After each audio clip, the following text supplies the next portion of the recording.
چڑھ گئی۔ شام ہو چکی تھی، رات کی سیاہی پھیلنے لگی تھی۔ بکری کو بہت دور گاؤں میں پہنچنا تھا، لیکن وہ اندھیرے میں اکیلی گاؤں میں نہیں جا سکتی تھی۔ اس نے نزدیک ہی رات گزارنے کا فیصلہ کیا۔ تھوڑی دور غار میں پناہ لینے کا فیصلہ کیا۔ غار میں ایک خوفناک شیر رہتا تھا۔ شیر کو دیکھتے ہی بکری کی سیٹی گم ہو گئی۔ اچانک اس کے دماغ میں ایک ترکیب آئی۔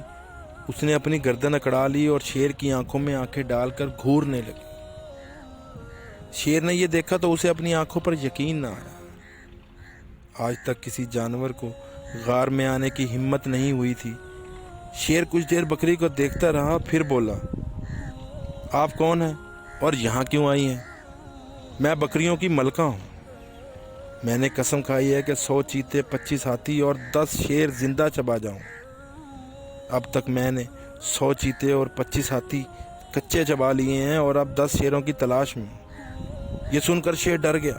اس نے کہا، میں مرنے سے پہلے دریا میں نہانا چاہتا ہوں۔ بکری نے اجازت دے دی اور شیر غار میں سے نکل کر بھاگا۔ راستے میں ایک گیدڑ ملا۔ اس نے شیر کو بھاگتے ہوئے دیکھا تو بولا، اے جنگل کے بادشاہ، تو کہاں بھاگا جا رہا؟ شیر نے جواباً گھبراتے ہوئے کہا، آج رات غار میں ایک ایسا جانور آیا ہے جو لگتا تو بکری کی طرح ہے لیکن شیر کو کھا جاتا ہے۔ یہ سن کر گیدڑ ہنس پڑا اور بولا، میں سمجھ گیا، آؤ غار میں چلیں، آج شاندار دعوت اڑائیں گے۔ جب بکری نے شیر اور گیدڑ کو غار میں داخل ہوتے دیکھا تو وہ گھبرا گئی، لیکن اس نے ہمت نہ ہاری۔ وہ گیدڑ کی طرف حقارت سے دیکھتے ہوئے بولی، اے نامعقول غلام، میں نے تجھے 10 شیر لانے کو کہا تھا اور تو صرف ایک ہی شیر لے کر آیا ہے۔